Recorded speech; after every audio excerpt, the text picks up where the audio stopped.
All right. I'm going to try to remain calm here, but I have to ask, where's the season 2 announcement? Well, Madhouse, where is it?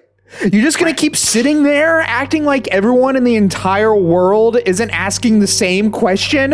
Where is it? I don't want to have to keep asking. It's like one of the most popular anime in the world right now. Everyone's talking about it. Like, we all know you're going to make another. So where is the announcement? No, that doesn't count. That doesn't count. I need an official statement. Just say it already. Where is it? Where is it? I really like Frieren. That's probably super apparent to all of you, since one of the most popular videos I ever made on this channel was all about Frieren. And I don't really think that's a coincidence, because obviously a lot of people feel the same way as I do. Frieren is just a super awesome anime. Of course, a ton of people like it. However, I kind of feel like at this point, Frieren has become somewhat of a phenomenon. The impact this anime has had is kind of staggering when I remember the fact that I didn't even know this anime existed until really just a few months ago. It's been in my life for such a small amount of time, but even so, I feel like this show has not only changed me, but so many people who have watched it. I mean, it dethroned Full Metal Alchemist Brotherhood's #1 spot on my anime list, and while this has happened before, it's usually not too long after that Brotherhood takes its #1 spot back. Though, to be fair, I don't know how much of that is people actually liking Brotherhood more or Brotherhood fans being super petty. I'm not sure. That being said, as someone whose favorite TV show of all time is Full Metal Alchemist Brotherhood, I can say with full confidence that not only am I unbothered by this, but I actually think Frieren probably deserves it. I know, I'm sorry, Brotherhood bros, I'm sorry, please don't get upset, please. But considering the fact that Frieren is still holding strong at #1, I feel like even this is the kind of show that my fellow Brotherhood bros can accept deserves the W. I mean, just look at how many awards Frieren has won. Best New Anime, Best Adaptation, Best Fantasy, Best Adventure, manga, 69th Annual Shogakukan Anime of the Season, favorite character, or favorite fantasy, creator prize at the 25th Osama. Alright, I get it! So that just leaves the question, how? How is it that Frieren, what honestly might seem like a super simple fantasy anime on the surface, became one of, if not the most defining anime of 2024? Well, let's find out. This is the Rise of Frieren. So the first obvious answer is Frieren is good.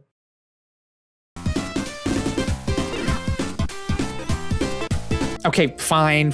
I'll go into a bit more detail. Yes, Frieren is good, but why is it good? I'm gonna keep this brief since this isn't a review. I already did that, and if you want to watch it, you can click on it right here. But basically, all you need to know is that Frieren has a powerhouse of a staff behind it. Of course, Madhouse is one of the biggest animation studios in Japan today, but if you look at the individual animation directors who worked on each episode of Frieren, you can see that they all have worked on some pretty big, prestigious series in the past known for their amazing animation. Stuff like Mob Psycho 100, Chainsaw Man, Space Dandy, and Spy X Family. This production obviously had not only talent behind it, but a cohesive vision. And I feel like a lot of this can be attributed to series director Keiichiro Saito. For anyone who doesn't know him, I can't really blame you. Mostly because I feel like a lot of anime television directors don't typically get the recognition they deserve, at least in comparison to anime film directors, and also because he's a fairly up-and-coming director. After all, most of his pedigree consists of directorial credits for individual episodes from shows like Idolmaster and Sunny Boy. However, most of you would probably know him as the director for Bocchi the Rock, another anime that started out not getting as much press as the other shows surrounding it, but as it continued on, began to become a popular phenomenon not unlike Frieren. I guess this is just kind of that guy's style, huh? To me, the most important job for any director is maintaining sight of your vision. And this is something that Saito obviously understands. The biggest complaint I've seen hurtled towards Frieren is that its narrative feels kind of aimless. I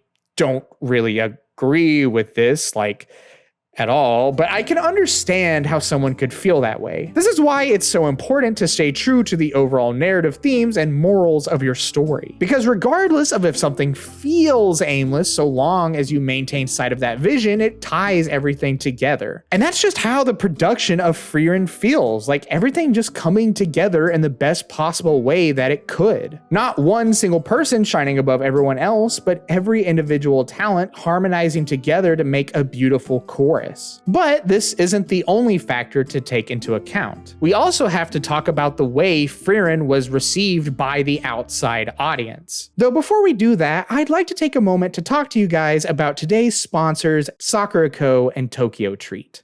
If you would like to enjoy the delights of authentic Japanese snacks without having to get off of your couch, Sakuraco and Tokyo Treat got your back. These are two super awesome Japanese snack boxes that you can have delivered directly to your house. First up is Sakuraco, a monthly Japanese artisan snack box that allows you to partake in traditional, genuine Japanese snacks and teas. Each box containing 20 artisanal treats created by local Japanese snack makers. In addition, you will also get a special Japanese tableware item with every box. And this month's item is the Tsukimi food dish. Look at how cute the bunnies are on it. Oh my god. You will also receive a booklet containing snack descriptions and allergy information and some notes on Japanese culture as well. Fun to flip through and learn about the snacks that you're eating. Speaking of, Sakuraco's theme for September is the Autumn Moon Festival, featuring a spread of specifically picked items meant to represent the celebration of Tsukimi, the Japanese tradition of viewing and embracing the serene beauty of the autumn moon. In this box, you'll find delicious snacks like the Tsukimi candy, the Usagi Hozui, and the lemon baked chocolate, all of which go perfectly with the Tsukimi Ryokucha tea. It's just so refreshing and delightful. For me personally, the champion of this box was definitely the custard taiyaki. I mean, just look at it, it's a fish. You can make him swim, he'll be there for you when no one else is.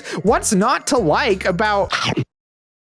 Okay, well, as nice of a fish as he is, he's also pretty delicious. So I can't really say that I feel all that remorseful. Anyway, let's move on to Tokyo Treat. Tokyo Treat is a monthly pop Japanese snack box that specializes in exclusive limited edition and seasonal flavored Japanese snacks, including both instant ramen and drinks that are only available in Japan for a limited time. Just like Sakuraco, Tokyo Treat also has a monthly theme. And what do you know? The theme for September is also centered around the moon. The Moonfest Snacktacular. And what better accompaniment is there for your moon viewing pleasure than a side of some of the yummiest snacks you can find, including the Banana Castella, the Full Moon Rabbit Senbei, and crunchy cookie balls. As per channel tradition at this point, I have to try the Kit Kats first. This month's Kit Kats are matcha flavored, and these were actually very surprising to me. Not overly sweet, but very refreshing, even with a slight hint of spice. It was honestly a nice change of pace. Of course, we also have this month's ramen, the champon noodles from Nagasaki. These were so savory and delicious, and even have little shrimp and mushrooms in them, which were a very welcome addition. Just like Sakuraco, Tokyo Treat also comes with an incredibly informative booklet listing all the food items, allergen information, and notes on Japanese culture. If you too would like to indulge in the flavors of Japan from the comfort of your own home, or are looking for a cool gift to give to a friend or family member, use the code Kitsune by clicking on the links below to receive $5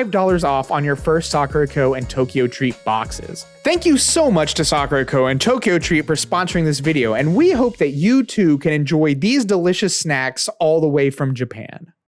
As we've discussed, Frieren is amazing, so of course most people liked it. However, as I've observed the discussion for Frieren online, I've noticed a few common points that a lot of people like to bring up. And really quick, I just really want to thank everyone who commented on my Frieren review, because you guys actually made some of the research for this video all the more easier when I was searching for why people like Frieren so much. So again, thank you guys. One of the biggest elements that I found that really helped Frieren in the eyes of the larger anime community is its premise and setting, specifically how that premise and setting is carried out. A lot of people seem to feel that fantasy as a genre in anime has been wavering over the years, thanks in no small part to the rise of the Isekai. For anyone that doesn't know what Isekai is, it's basically a popular premise in anime. The protagonist, who typically lives in our world, is transported somehow to another world, usually in the vein of a fantasy or medieval setting. Over the years, Isekai has become a very popular popular genre of anime and manga, thanks no doubt to the smash hit that was Sword Art Online, which I still think it's kind of weird that a lot of people consider this to be an isekai,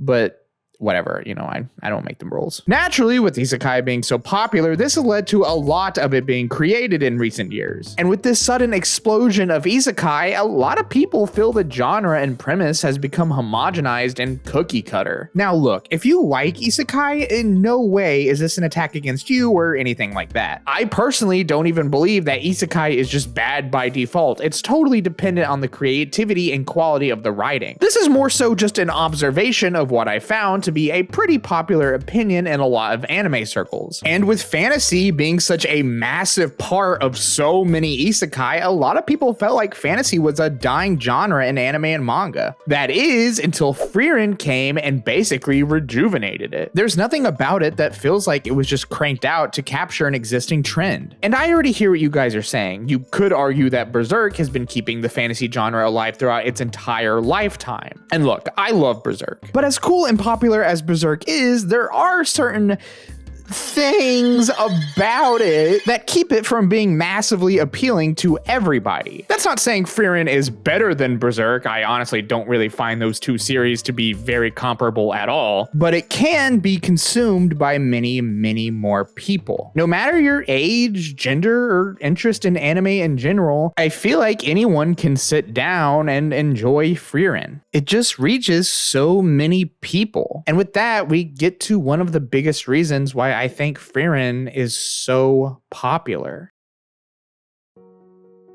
At the end of my first video about Frieren, I talked about how this anime's theme about taking the things in your life for granted really struck a chord with me. As I begin to drift from people in my life, or even lose them entirely, this is just something that really resonated with me personally. But as I'm sitting here writing the script for this video, it's occurred to me that I'm not the only one. Everyone in their life at some point loses connections with others and maybe regrets the fact that sometimes those connections are no longer reforgeable. It's a sad truth, but also one that is experienced en masse by everyone on Earth. And as sad as it is, I also think it's amazing that this anime can take something so tragic and turn it into a truth that all of us can understand and even bond over. And I think that's why Frieren is such an amazing character. She's one of the most unrelatable individuals in the entire show. She's lived for hundreds of years, she doesn't act like your typical everyday person, and she has the power to level small continents. But regardless, she's a character that everyone can see themselves in. Because at some point, we all go through the same emotional pain that she does. Becoming disillusioned in just how little time we have to spend with the ones we love most.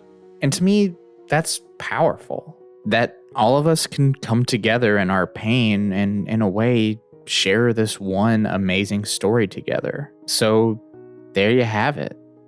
That's the Rise of Frieren, the anime that brings people together.